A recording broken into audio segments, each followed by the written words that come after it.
Nous sommes dans notre 26e causerie sur le rapport juif à la terre d'Israël et nous étions en train d'aborder une sorte de conclusion, enfin c'est pas vraiment une conclusion, mais une sorte de sujet un peu annexe. Depuis 3 séances, on travaille sur une lecture plutôt talmudique, sur le rapport entre les étapes de la messianité d'Israël d'un point de vue rabbinique et, et ce qui se vit actuellement. Mais, et je le reprécise à chaque fois, cette lecture est en dehors de toute approche politique. Elle vise simplement à montrer les différentes étapes de la messianité et à montrer comment on a pu les comprendre en fonction des événements, non pas des événements actuels, ça veut dire récents, mais depuis le projet sioniste et la création de l'État d'Israël. Il ne s'agit pas du tout pour nous de légitimer ou de illégitimer quoi que ce soit, simplement de montrer comment fonctionne la logique rabbinique dans sa lecture purement théologique, on pourrait dire, des événements contemporains. Alors une fois que cette introduction est introduite, on a montré à partir de... Alors je résume ce qui avait été dit avant, à partir du Talmud et de Maïmonide, qu'il y a a priori 3 étapes essentielles à retenir sur le projet en fait messianique. Première étape, c'est le retour du roi Messie, descendant du roi David et du roi Salomon. Deuxième étape, c'est ce qu'on appelle les guerres de Dieu, à ne pas confondre avec la guerre sainte, ça n'a rien à voir. C'est combattre les ennemis qui empêcheraient Israël d'arriver à ses fins. Donc cette notion de guerre est visible dans le livre de Samuel, dans la Bible, où il est question des guerres du roi David pour écarter ceux qui siégeaient Jérusalem à l'époque et qui empêchaient le peuple juif, qu'on n'appelait pas juif à l'époque, mais bon, de construire le temple. Donc la troisième étape, c'est bien sûr... Donc la deuxième étape, c'est donc la construction du temple, par ce biais-là. Et la troisième étape, c'est le retour des dispersés et des exilés d'Israël. On a apporté une ambiguïté sur cet ordre. Certains textes semblent dire que le rassemblement des dispersés d'Israël préfigure la construction du temple, alors que les sources les plus convaincantes, on pourrait dire, montrent que c'est le contraire, que la construction du temple, c'est la première étape que le Messie doit accomplir, avant toute chose. Donc le retour des dispersés d'Israël vient après. Alors, nous, on va montrer que ces deux lectures ne sont pas opposées, elles n'ont pas de contradiction, et pour ça, on va faire une étude qui va un petit peu nous dévisser du sujet. On aura peut-être besoin de 3 ou 4 séances, on verra. On prend son temps ici dans les causeries. On va travailler sur la Hamida. Qu'est-ce que c'est que la Hamida? Donc la Hamida, littéralement, ça veut dire debout. C'est le nom qu'on a donné à la prière juive la plus centrale. Et d'ailleurs, le mot prière en hébreu, qui se dit tfila, alors ça n'a pas le sens de la Hamida, mais lorsqu'on dit « je fais la tfila », au sens restreint, on parle de cette prière qu'on appelle la Hamida. Cette prière, elle est faite 3 fois par jour. Elle est faite debout, en silence. Elle se fait en public, bien sûr. Elle peut se faire individuellement, mais la différence, c'est que lorsqu'on est dans une synagogue et qu'il y a ce qu'on appelle le minyan, le quorum, donc il y a les 10 personnes. Donc d'abord, toute l'assemblée, un minimum de 10 personnes, toute l'assemblée de la synagogue fait cette prière en silence. Ça prend quelques minutes, parce qu'il y a quand même 18 bénédictions à réciter. Et ensuite, le ministre officiant, on va appeler ça comme ça, le chazan en hébreu, reprend les 18 bénédictions et la communauté dit amen à chacune des bénédictions. Et il le reprend donc à voix haute. Ça, c'est la prière centrale. C'est la seule prière qui est réellement obligatoire. Tout ce qui est avant, c'est juste une entrée en matière, et ce qui est après aussi. Alors, elle se fait 3 fois par jour, le matin, l'après-midi et le soir. Le Shabbat et les jours de fête, pour ne pas tourmenter le peuple par des demandes sur les besoins quotidiens, puisqu'on va en parler tout de suite de ces demandes, on a réduit cette prière de la Hamida qui est composée donc de 18 bénédictions et qui se dit en hébreu Shmoné Esrei, on l'a réduit à 7 bénédictions. Une fois qu'on a vu ça, on va les structurer. Les 18 bénédictions sont composées de 3 bénédictions introductives, au départ donc, de 3 bénédictions finales, ça fait 6, qui sont considérées comme étant en hébreu on dit Birkot HaShevach, des bénédictions de louange. C'est des louanges qu'on donne à Dieu.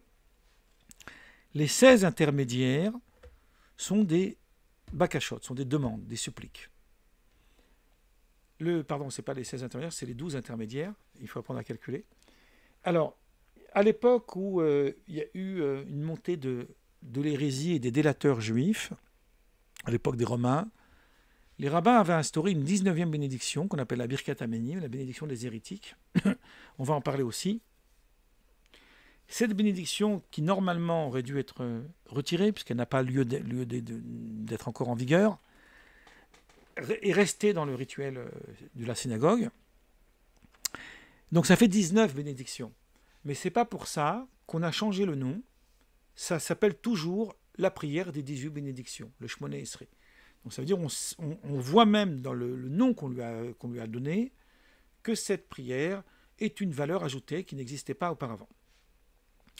Donc, 3 premières de louange, 3 dernières de louange, et les 12 ou 13 de bénédiction, de supplique.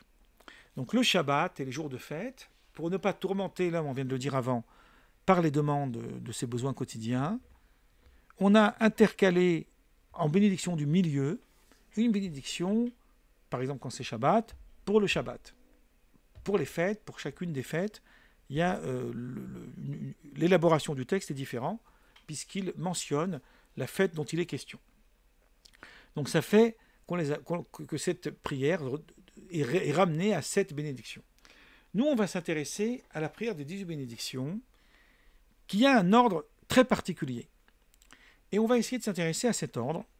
Dans le Talmud, il y a un très long texte dans le traité Megillah qui explique l'ordonnancement de ces 18 ou 19 bénédictions. Avant d'aller plus loin, mais j'anticipe d'abord pour dire pourquoi je fais cette étude, après, une fois qu'on aura un peu une cartographie de cette prière, on va réfléchir sur les événements liés à la messianité qui font partie en fait des suppliques liées à cette prière. Donc c'est assez intéressant parce que tout à coup va apparaître un ordre assez pertinent dans la recherche que nous sommes en train de faire. Alors pour commencer, je sais qu'après ceux qui verront la vidéo, ils n'auront pas le partage, mais ce n'est pas un problème, on pourra mettre le texte en dessous. Je vais vous partager un texte là maintenant, et on va essayer de le travailler. Alors, dans le texte que vous avez, je pense que vous êtes déjà en train de le voir, vous avez donc la prière de la Hamida, qui est appelée donc les 18 bénédictions. J'ai introduit dans un mini-texte ce que je viens d'expliquer. Et maintenant, on va voir, ici, il y a un tableau. Alors, c'est un tableau qui fait plusieurs pages, mais il ne faut pas avoir peur, ce n'est pas si long que ça. On va peut-être pas avoir le temps de tout finir aujourd'hui, mais on poursuivra la semaine prochaine. Alors, qu'est-ce qu'on appelle d'abord, pour bien comprendre ce qui est structuré ici, je dois expliquer cette chose-là. Qu'est-ce qu'on appelle une bénédiction dans la halakha, c'est-à-dire dans la manière juive de concevoir cette notion? Il y a une distinction entre une bracha et une prière. Une prière, ça peut être un texte de louange, ça peut être un texte n'importe lequel, ça peut même être une méditation sans mots du tout, comme dit Maïmonide dans le Guide des Égarés. Il emploie cette expression lumineuse, une méditation sans aucune prière. Il voit là le cœur du service divin. c'est-à-dire sans aucune prière, c'est-à-dire par opposition à quelque chose qui serait prononcé. Et par contre, une bénédiction, elle a ce site particulier, elle doit employer cette expression Baruch Ata Adonai, béni sois-tu l'Éternel. Si on ne dit pas Baruch Ata, béni sois-tu, ça n'est pas considéré comme une bénédiction. Pareil, dans les bénédictions, c'est exactement comme dans la Hamida. Il y a 3 sortes, on pourrait dire, parce que ici je vais ajouter un troisième. Il y a 3 sortes de bénédictions. Il y a des bénédictions de louange, qui sont dans la Hamida. Il y a des bénédictions de demande. On demande à Dieu des choses, là aussi c'est dans la Hamida, vous allez voir. Et il y a des bénédictions qui sont relatives au commandement. Tout commandement de la Torah, le Talmud nous dit, tout commandement de la Torah doit être précédé par une bénédiction. Et il y a, j'ai oublié une quatrième catégorie que j'ai oublié de vous dire, ce qu'on appelle Birkot Haneinin, les bénédictions des plaisirs terrestres, qui sont liés au fait de manger de la nourriture. On doit faire une bénédiction avant chaque aliment qu'on consomme. Alors je ne suis pas là pour édicter des lois, ni pour vous dire qu'il faut le faire, simplement pour expliquer la structure. Donc dans la Hamida, on a ce qu'on appelle 18 bénédictions, qu'on appelle des bénédictions qui sont longues. Il y a ce qu'on appelle les bénédictions courtes, et il y a ce qu'on appelle les bénédictions qui sont longues. Quelle est la différence entre bénédiction longue et bénédiction courte ? Bénédiction longue, ce n'est pas simplement lié au fait que le texte est plus long, mais c'est lié au fait que la bénédiction courte commence par Baruch Ata Adonai, béni sois-tu l'Éternel, béni sois-tu Seigneur, et se termine par béni sois-tu Seigneur. Il faut qu'elle commence comme elle termine, par cette expression. Alors qu'une bénédiction courte, elle commence par Baruch Ata, béni sois-tu, elle n'est pas censée finir par béni sois-tu. Toutes les bénédictions relatives au commandement et aux bénédictions qui sont liées au plaisir terrestre de la nourriture n'ont pas de conclusion avec Baruch Ata. Elles ont juste béni sois-tu au début et pas à la fin.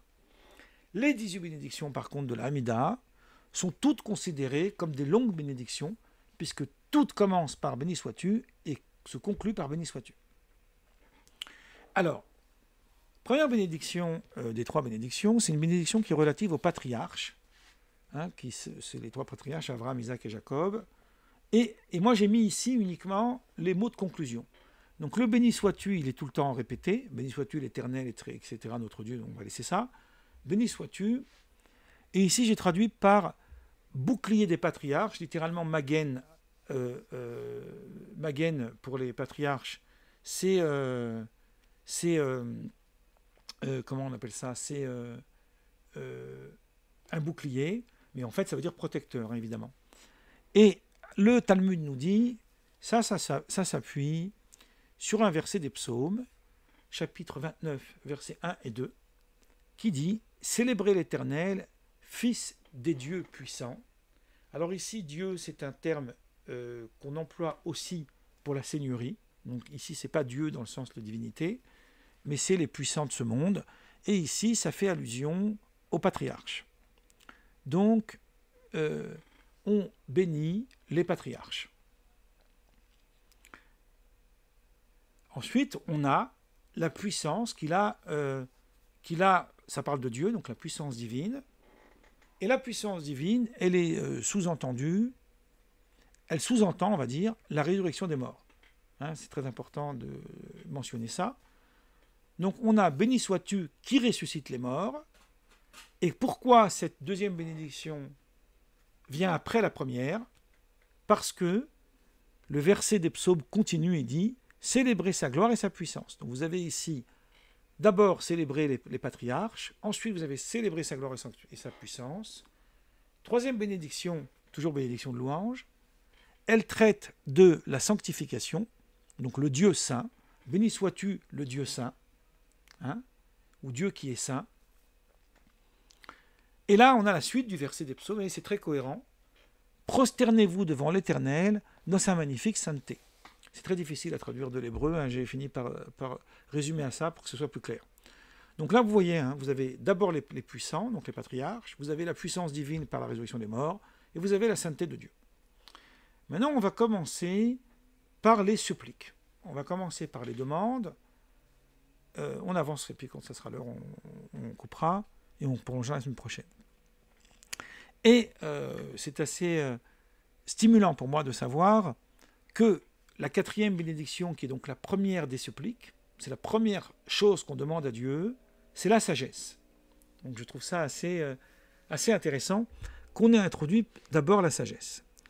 Et on dit « Béni sois-tu qui donne par grâce la sagesse ». Voilà comment se conclut cette bénédiction. Et là aussi, on va faire la même démarche. C'est assez subtil.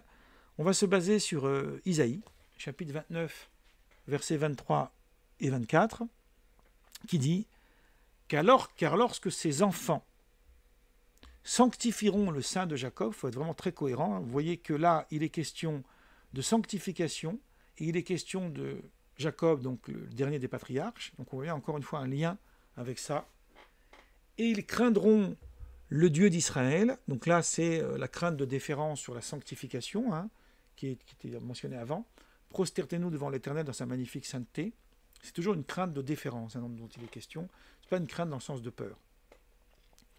Alors les esprits égarés connaîtront la sagesse. Voilà. Ensuite, on va, dans la 5e bénédiction, on va parler du repentir. On pourrait dire, pour faire une petite incise, le repentir, c'est au sens philosophique, pas simplement au sens, parce que ça opère une conversion, mais pas seulement au sens religieux. Au sens philosophique, c'est... D'ailleurs, le mot tchouva veut dire retour, déjà à la base. Hein, je reviens, un ishav, je reviens, c'est ce terme-là. C'est le retour vers soi. C'est-à-dire, c'est l'introspection, c'est le retour vers soi, et c'est ce qui opère un changement de l'être. Et là aussi, on va citer Isaïe, chapitre 6, verset 10. Alors lui, le verset s'emploie par la négation, mais de la négation, on comprend la position, évidemment, que son cœur ne comprenne, qu'il ne s'amende et ne soit guéri. Donc il y a ici l'idée que d'abord la compréhension du cœur, donc ça, la compréhension du cœur, elle est liée à la sagesse, donc on comprend pourquoi elle vient juste après la sagesse. La sagesse, c'est ce qu'on appelle lève la da'at, dans les versets des Proverbes, me semble-t-il, on parle d'un cœur intelligent, et Salomon demande à Dieu, dans le livre des rois, un cœur intelligent, donc c'est-à-dire qu'il n'y a pas seulement l'intelligence de l'esprit et du cerveau, mais il y a aussi l'intelligence du cœur. Et donc, cette compréhension permet à l'homme de s'amender et que l'homme soit guéri. Donc, cette notion de guérison, le Talmud va faire toute une analyse pour l'expliquer, ce n'est pas une guérison dans le sens de quelqu'un qui souffre lié à la maladie, ça on va le voir plus loin, c'est la guérison plutôt spirituelle. Donc une fois qu'on a atteint le degré de la sagesse et le degré du repentir, vient le pardon. Donc le pardon, qui est immédiat d'un point de vue rabbinique, on le voit ici, il dépend d'aucune autre condition que le repentir. Et là on dit, béni sois-tu qui gracie et qui pardonne en abondance. Donc, vous avez ici la notion de grâce, la notion de pardon, et la notion d'abondance. Ce qu'on va voir ici dans les deux versets qui sont mentionnés par le Talmud, donc Isaïe 55, 7, qui dit que le méchant retourne à l'Éternel, qui aura pitié de lui, à notre Dieu, qui abonde en pardon. Donc, il y a la notion ici donc du retour, donc le repentir, et il y a la notion de la grâce, pitié et la grâce c'est la même chose un peu, miséricorde, et qui abonde en pardon. Ensuite, on a un deuxième verset, Psaume 103, versets 3 et 4, et là on emploie le terme de guérison par rapport au pardon. C'est lui qui pardonne toutes les iniquités, qui guérit toutes les maladies, qui délivre ta vie de l'abîme, qui te couronne de bonté et de miséricorde. Donc là, on voit qu'il y a bien la notion de guérison dans la notion de repentir. Donc d'où l'idée de de Isaïe, qui dit qu'il ne s'amende et ne soit guéri. Donc une fois qu'on a compris le lien, on a compris donc le lien, l'ordre est tout à fait logique. Parfois ça l'est pas tout à fait, c'est moins évident, et parfois ça l'est beaucoup plus. On va arriver à la 7e bénédiction, et tout d'un coup, bizarrement, on parle de la délivrance d'Israël. Qu'est-ce que ça vient faire là? On va le voir. Alors, les Juifs seront délivrés la 7e année, après 7 ans d'épreuve. C'est pourquoi la délivrance est fixée dans la 7e année. Alors, il ne s'agit pas ici, il n'y a pas ici de versets qui sont mentionnés, mais ça fait allusion, la 7e année, ça fait allusion à la Zacher, c'est-à-dire l'année du repos shabbatique de la terre. Donc, le repos shabbatique de la terre, nous dit le Talmud, en s'appuyant sur... C'est plus une notion mystique, puisqu'il est question du jubilé des mondes. On avait parlé de ça quand on avait parlé de la création. Les temps messianiques, les temps finaux, sont considérés comme le jour qui est entièrement Shabbat. Le jour, c'est une allusion à un millénaire, puisque le monde est créé pour 6 jours depuis Adam, et Shabbat, qui est donc le 7e millénaire, c'est le millénaire de la fin du monde. La tradition dira qu'il y aura 7 fois de ce qu'on appelle des cycles des mondes, pour arriver au 50 millième, qui est le millénaire du jubilé.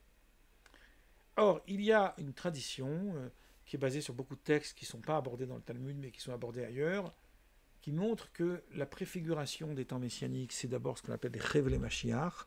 Littéralement, c'est les souffrances de l'enfantement.